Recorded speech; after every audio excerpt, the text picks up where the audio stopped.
గౌరవనీయులైన ఎంపీ గారికి ముందుగా నా నమస్కారం అండి. నా పేరు మంతెన నాగేశ్వరి. నేను ఏలూరు గవర్నమెంట్ హాస్పిటల్‌లో 15 ఏళ్ల నుంచి కాంట్రాక్ట్ స్టాఫ్ నర్స్ కింద వర్క్ చేస్తున్నాను సార్. సార్ 15, 16 సంవత్సరాల నుంచి రెగ్యులర్ నోటిఫికేషన్ స్టాఫ్ నర్సెస్‌కి లేదు సార్. సార్ చాలా కోవిడ్ వంటి పాండమిక్ టైంలో చాలా వర్క్ చేసి చాలా సిక్ అయిపోయాను సార్. వెంటిలేటర్ మీద కూడా పెట్టారు సార్ నన్ను.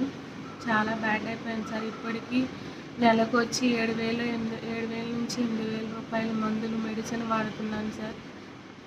అయినా ఇంకా పర్మనెంట్ చేస్తారని వర్క్ చేస్తాం, ఇంకా పర్మనెంట్ చేస్తారు, మా నోటిఫికేషన్ ఇస్తారు అని మేము ఎదురు చూస్తున్నాం సార్. ఇది రీసెంట్గా జీవో నెంబర్ 115 అని ఒక జీవో గత ప్రభుత్వం తీసుకొచ్చింది సార్. ఆ ప్రభుత్వం వాళ్ళు ఏఎన్ఎం సిస్టర్ గారు వాళ్ళని జిఎన్ఎం ట్రైనింగ్ ఇప్పించారు సార్. ఇప్పుడు వాళ్ళకి రెగ్యులరు శాంక్షన్ పోస్టులు వాళ్ళతో ఫిల్ చేస్తున్నారు సార్. మేము వాళ్ళకి ఇవ్వద్దు అని మేము అనము సార్. ఎందుకంటే మా వృత్తి వాళ్ళ వృత్తి ఒకటే కాబట్టి మేము ఒకటే కాబట్టి మేము ఏమి అనము సార్. గత ప్రభుత్వం పెట్టిన ఈ చిచ్చులు ఈ ప్రభుత్వం పరిగణలోకి తీసుకోవాలి సార్.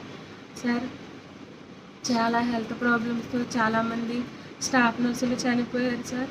ఇలా చెప్పడానికి చాలా బాధగా ఉంది సార్. కానీ దయచేసి సార్ ఈ సమస్యను మీ వరకు తీసుకొస్తే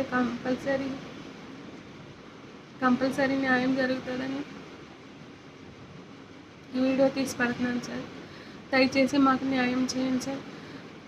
మమ్మల్ని రెగ్యులైజేషన్ చేయండి సార్. ఇంతకు మించి మేమేం మాట్లాడలేము సార్. ఈ సమస్యని పై వరకు తీసుకెళ్తారని మాకున్న రెగ్యులర్ నోటిఫికేషన్ ఇచ్చి మేము 7,000 మంది ఉన్నాం సార్. మమ్మల్ని పర్మనెంట్ చేస్తారని నమ్మకంతో మా ఈ సమస్యని మీ వరకు తీసుకొచ్చాం సార్.